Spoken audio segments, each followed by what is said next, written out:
The world was on fire. It was the year 1940, and darkness was spreading across Europe. One by one, nations were falling.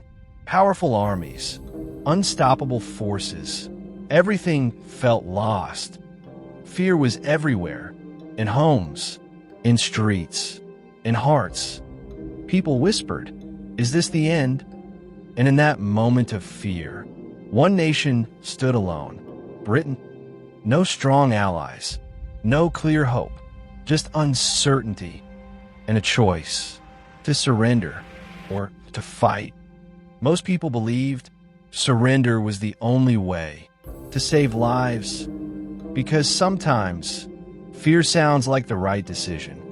But then a new leader stepped forward, not the strongest, not the youngest, but someone with unbreakable will.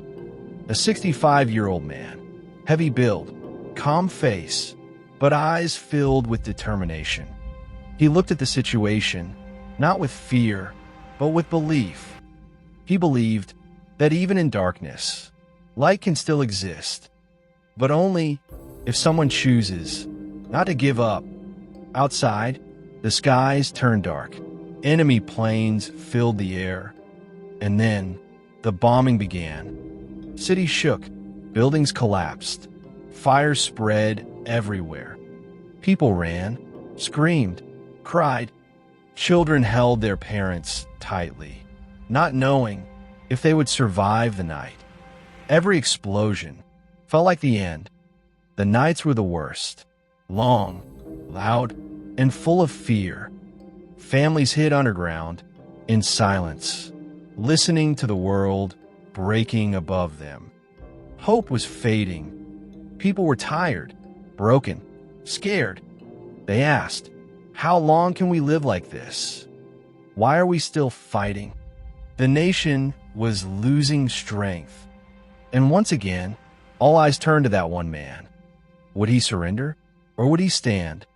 He stood. He walked forward, not just as a leader, but as a voice for millions. And then he spoke. His voice was not loud, but it was strong. We will fight. We will fight on the beaches. We will fight in the fields. We will fight in the streets. And we will never surrender. Those words were not just words. They were hope. Something changed that day. People who were afraid felt courage again. People who had lost hope found strength again. Because when someone believes, others begin to believe too. The war didn't stop. The bombs didn't stop. The pain didn't stop. But something inside the people had changed. They were no longer just surviving.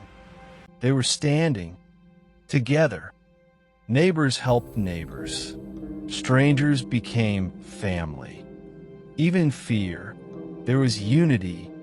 Even in darkness, there was light. Days passed.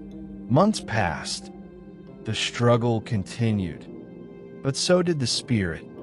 Slowly, things began to change. Hope returned. Strength grew. And one day, after years of pain and sacrifice, the war ended. Victory, not just of a nation, but of courage, of belief, of not giving up. That man didn't just lead a country. He changed how people felt. He gave them strength when they had none. He gave them hope when everything was falling apart. And he proved that sometimes the strongest weapon is not power, but courage. When the world tells you to give up and everything feels lost, remember, history was changed by someone who simply said, "I will not surrender."